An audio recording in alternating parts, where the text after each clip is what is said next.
कुमायूं की लड़ाई, सुलिखे का विवाह। मलखान का ही छोटा भाई सुलिखान था बच्छराज और मां ब्रह्मा देवी उर्फ तिलका के ये दोनों वीर पुत्र थे। राजा परिमाल ने जसराज और बच्छाराज की मृत्यु के बाद उनके बच्चों का पूरी ममता और प्रेम से पालन किया था।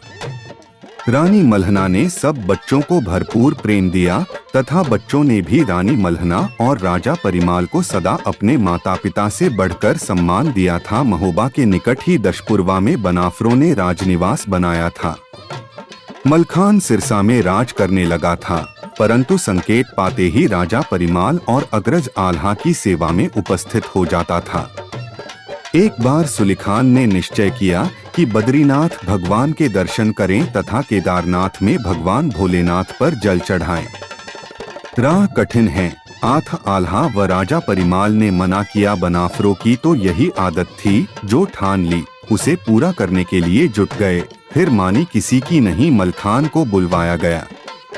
उसने भाई की इच्छा में रोड़ा नहीं अटकाया। आल्हा ने फिर भाई देवपाल देवा को यह कठिन कार्य सौंपा। उन दोनों के साथ बहुत सा धन और कुछ सैनिक भेज दिए। देवा सुलिखे को साथ लेकर पूरी तैयारी से तीर्थ करवाने को बद्रीनाथ के मार्ग पर निकल पड़े। अनेक गांव, शहर, नदी, पहाड़ों को पार करते हुए दोनों भाई तीर्थ में पहुंच गए। दर्शन किए, पूजा की, ब्राह्मणों को दान दिया, भगवान भोलेनाथ पर भी जल चढ़ाया, विधिवत पूजा की तथा फिर वापस चल पड़े। लौटते हुए राह में थोड़ी सी भूल के कारण वे कुमायूंगढ़ जा पहुंचे। शहर के बाहर ही डेरा डालकर ठहर गए। प्रातः चलने का विचार करके रात्रि को वहीं विश्राम किया।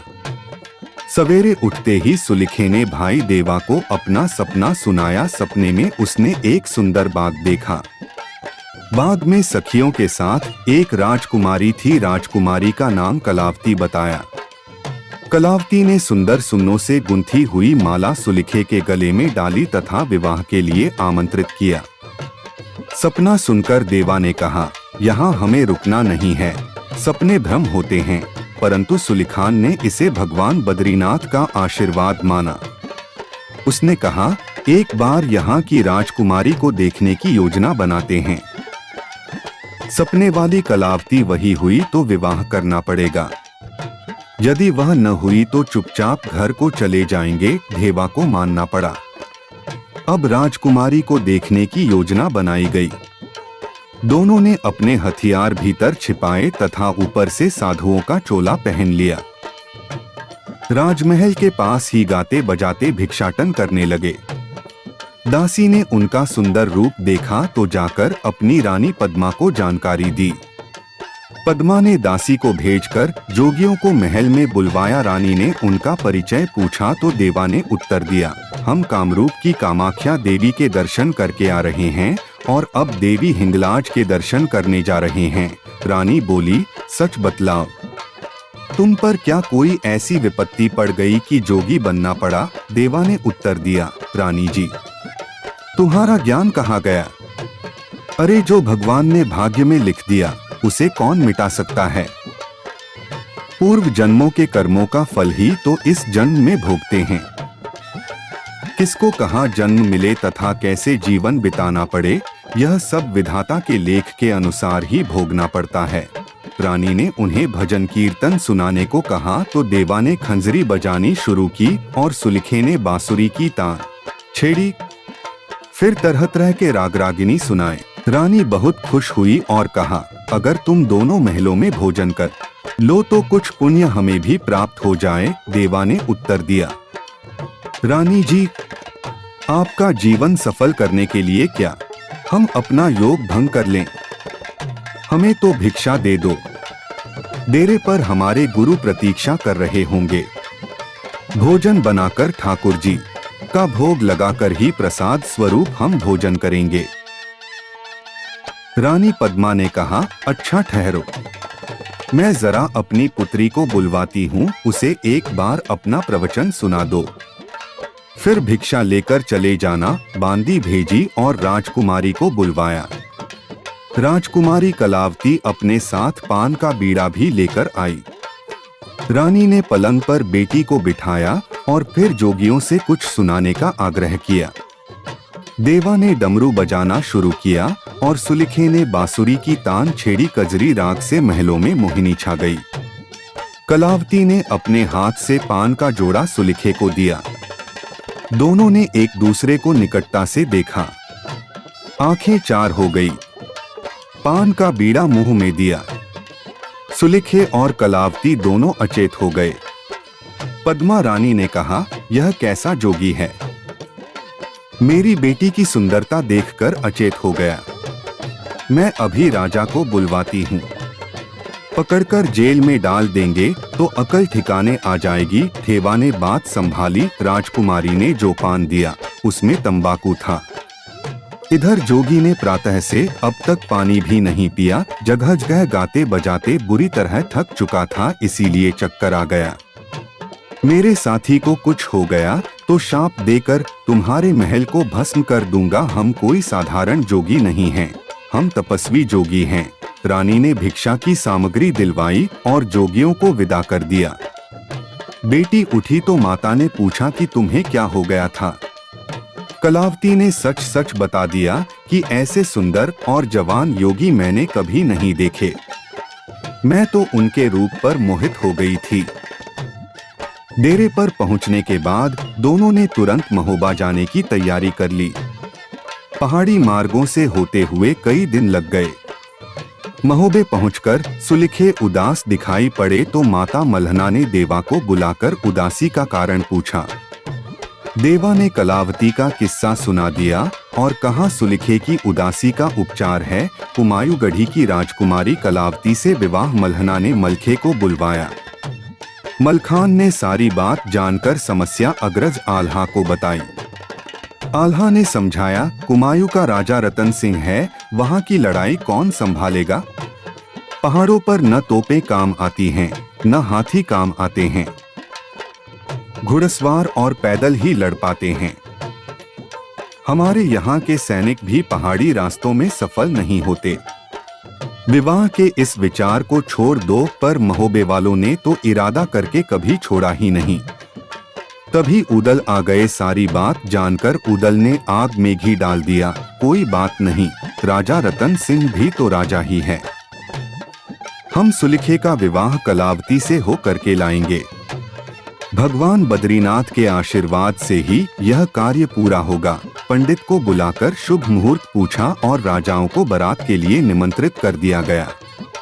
घरेलू तैयारी मल्हना और दिवला तिलका माताओं ने पूरी कर ली। हल्दी, कंगना, मंडप, पूजा, दक्षिणा सब नेक पूरे किए गए। फिर पंडित को बुलाकर राजा परिमाल ने पत्र लिखवाया। हरकारे के हाथ पत्र कुमायूंगढ़ को भेज दिया गया। राजा रतन सिंह के दरबार में हरकारे ने पत्र पहुंचा दिया। पत्र पढ़कर राजा को क्रोध आ गया। उसने उत्तर लिखवाया, नैनागढ़ के धोखे में मत रहना। मेरा नाम रतन सिंह है और इस ओर आने का साहस किया तो सबके सिर काट लिए जाएंगे। पत्र हरकारे के हाथ वापस भेज दिया। पत्र आल्हा को मिला। पढ़ते ही माथे पर चिंता की रेखाएं उभर आई। मलखान ने कहा, दादा सोच मत करो, चलने की तैयारी करो। राजाओं को चलने की तारीख दे दी गई। अपने वाहन और शस्त्र लेकर सब आ गए। पंचशावद हाथी पर आल्हा सवार हुए। वैदुर घोड़े पर उदल, कबूतरी घोड़ी पर मलखान, देवा ने अपना मनोरथा घोड़ा संभाला। कामजीत और अपरजीत हथिनी पर सवार हो गए। सभी अपने अपने हथियार और सवारी पर तैयार हो गए तो शुभ मुहूर्त देखकर राजा परिमाल का आशीर्वाद लेकर बारात रवाना हो गई। तब रूपन बारी को बुलवाया गया। रूपन ने घोड़ा पपीहा और उदल की ढाल तलवार, योगी ब्रह्मानंद का भाला लिया और ऐपनवारी लेकर कुमायूंगढ़ को चल दिया। रूपन रतन सिंह के द्वार पर जा पहुंचा। दरबारी ने पूछा तो साफ कहा, महोने से बारात आ रही है। राजकुमारी कलावती और वीर सुलिखान के विवाह की ऐपनवारी लाया हूँ। राजा से जाकर कहो कि मेरा नेक भेज दें। दरबान ने पूछा कि क्या नेक है तुम्हारा? तो रूपन ने कहा, द्वार पर 4 घंटे तलवार से सामना करने के लिए वीर भेजो। दरबार में सूचना पहुंची। राजा ने वारी को बुलवाने की आज्ञा दी, पर रूपन तो दरबार में स्वयं ही पहुंच गया था। कुंवर सिंह को आदेश हुआ कि इस वारी को पकड़ लो, पर यह पकड़ में कहां आने वाला था। रूपन ने तलवार खींच लो और ऐसी चलाई कि सबको घायल करता हुआ फाटक पार निकल गया। घोड़ा और रूपन दोनों खून में रंग गए। इधर राजा रतन सिंह ने फौज तैयार कर ली और दोनों बेटे कुंवर सिंह, लाल सिंह को आदेश दिया कि फाटक पर ऊंचे बांस गाड़कर उन पर बांस की मूर्ति लगा दो। आल्हा को खबर भेज दो कि दरवाजे पर स्वागत से पहले बांस गिराने होंगे, तभी मंडप में प्रवेश हो सकेगा। आल्हा ने अपने वीर तैयार करवाए और गढ़ के द्वार पर जा पहुंचे। ऊंचे बांस पर बांस टोंग रखे थे। बांसों पर चढ़कर बांस उतारने थे। मलखान ने समरजीत को बांस उतारने को कहा। लाल सिंह ने आगे बढ़कर युद्ध शुरू कर दिया। दोनों ओर के वीर लड़ने लगे। वीर उदल ने लाल सिंह को अपने साथ युद्ध के लिए ललकारा। तब तक मलखान आगे आ गया। लाल सिंह ने उदल पर तलवार चलाई। उदल तो बच गया, पर मलखे ने लाल सिंह पर वार कर दिया। धरती पर गिरते ही उदल ने घोड़ा कुदाया और बांस उतार लिए। लाल सिंह को बंदी बना लिया गया। फिर कुंवर सिंह को भेजा गया। समरजीत कुंवर सिंह से भिड़ गया। समरजीत के वार से कुंवर सिंह बच गया, पर कुंवर सिंह का वार वह नहीं झेल पाया और समरजीत को बंदी बना लिया गया। कामजीत ने भी कुंवर सिंह पर तलवार का वार किया, परंतु तलवार टूट गई। तभी उदल वहां पहुंच गए। उदल का वार कुंवर सिंह की ढाल नहीं झेल पाई। वह गिर गया और उदल ने तुरंत कुंवर सिंह को बंदी बना लिया। तब तो रतन सिंह आल्हा के पास पहुंच गए। बड़ी दीनतापूर्वक कहने लगे, अब हमें पता चल गया कि बनाफरों से कोई नहीं जीत सकता। मेरे दोनों पुत्र लाल सिंह और कुंवर सिंह को छोड़ दो। मैं अपनी कन्या की भावर डलवाने को तैयार हूँ। आल्हा तो उदार ठहरे, तुरंत उन दोनों को छोड़ने का आदेश कर दिया। फिर रतन सिंह ने कहा, दूल्हे को अकेले मंडप में भेज दो, मैं फेरे डलवाकर विदा कर दूंगा। अकेले सुलिखान की पालकी मंडप में भेज दी गई। लड़के को महल में ले जाते ही फाटक पर ताले लगा दिए। अंदर सुलिखान को कैद करने की योजना बनाई। कुंवर सिंह बंदी बनाने आया तो सुलिखे ने पालकी का बांस निकाल लिया। कुंवर सिंह की तलवार बांस के वार से गिर गई। सुलिखान ने अपनी तलवार निकाल ली और अकेले ही 12 शूरवीरों को मार गिराया। तब राजा ने ध्यान बंटाकर उसे बंदी बना लिया और जमीन के नीचे खंदक में डालकर ऊपर पत्थर रखवाकर बंद कर दिया। कलावती को जब यह समाचार मिला तो उसने अपनी मालिन को बुलवाया। एक पत्र लिखकर उसे दिया। मालिन को आदेश दिया कि इसे परिवार के लोगों से छिपाकर आल्हा के पास पहुंचा दो। मालिन को पहले उदल मिल गए। कदल ने जान लिया कि मालिन आल्हा के लिए पत्र लाई है, तो उदल उसे साथ लेकर आल्हा के पास पहुंचे। पत्र पढ़कर आल्हा ने उदल को पकड़ा दिया। आल्हा ने आदेश दिया कि फौज तैयार करो और कुमायूं राजमहल पर आक्रमण कर दो। सुलिखे को छुड़ाकर भावर डलवाओ और महलों में लूटमार कर दो। फिर क्या था, सब सैनिक अपने हाथियों और घोड़ों पर सवार हो गए। दोनों ओर की सेनाएं हथियारों सहित भिड़ गई। तोप और तीरकमान पीछे रह गए। भाले और तलवारें खटाखट चलने लगीं। पग-पग पर शूरों की लाशें गिरने लगीं। चहु और मारो मारो की आवाजें आ रही थीं।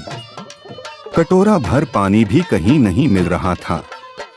अपने प्राय की पहचान ही नहीं रही। जो सामने पड़ गया वही तलवार का शिकार हो गया। उदल का तेंदुल घोड़ा हर तरफ हर मोर्चे पर नाचता दिखाई दे रहा था। उदल वीरों को प्रेरणा दे रहे थे। खाट पर पड़कर मर गए तो संसार में कोई नहीं पूछेगा। रणखेत में मारे गए तो तुम्हारी पीढ़ी ही अमर हो जाएगी। मारो मारो, आगे बढ़ो। फिर तो कुमायूं के सैनिक भागने लगे। कुंवर सिंह ने आगे बढ़कर उदल का सामना किया।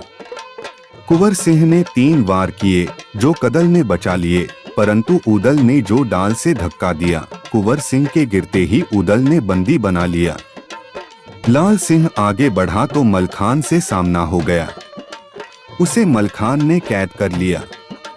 रतन सिंह आगे बढ़े तो आल्हा अपने पंचावद हाथी पर सामने अड़ गए। आल्हा ने कहा, राजा, अभी कुछ नहीं बिगड़ा, अभी भावर डलवा दो, दोनों ओर का धर्म रह जाएगा, नहीं तो राज्य का नाश निश्चित है। राजा रतन सिंह की समझ में बात आ गई। उसने फिर अपने पुत्रों को कैद से छुड़वाने का आग्रह किया। आल्हा ने मलखे को साथ भेजा और सुलिखे को खंदक से निकलवाया। पंडित जी को बुलवाकर विधि विधान से भावर डलवाई। देवा और उदल ने गहनों का बक्सा रंगमहल में भिजवा दिया। कलावती का श्रृंगार कर दिया गया। सब नेक जोग और दान दक्षिणा दी गई। राजा रतन सिंह ने बिना देर किए कलावती को पालकी में बिठाकर विदा कर दिया। उन सभी को लग रहा था कि विलंब हुआ तो फिर कोई बाधा आ सकती है। आठ आल्हा ने भी लश्कर को महोबे के लिए कूच करने का आदेश तुरंत कर दिया। 15 दिन की लंबी यात्रा करके आल्हा का लश्कर महोबे पहुंचा। पहले ही सूचना भेज दी गई थी। रानी मल्हना ने सभी रानियों और अन्य महिलाओं को बुलवाकर मंगल गीत गाने शुरू कर दिए। वीर सुलिखान तथा दुल्हन कलावती को तिलक करके आरती उतारी गई। इतना ही नहीं, महोबे के सभी ब्राह्मणों को दान दिए गए। जितने राजा बारात में आए थे, उन सभी को उचित सम्मान देकर विदा कर दिया। आल्हा, उदल, मलखान और देवा ने राजा परिमाल की जयकार करते हुए जाकर प्रणाम किया। राजा परिमाल ने अपने सभी लाडलों को आशीर्वाद दिया। इस प्रकार सुलिखान और कलावती का विवाह संपन्न हुआ।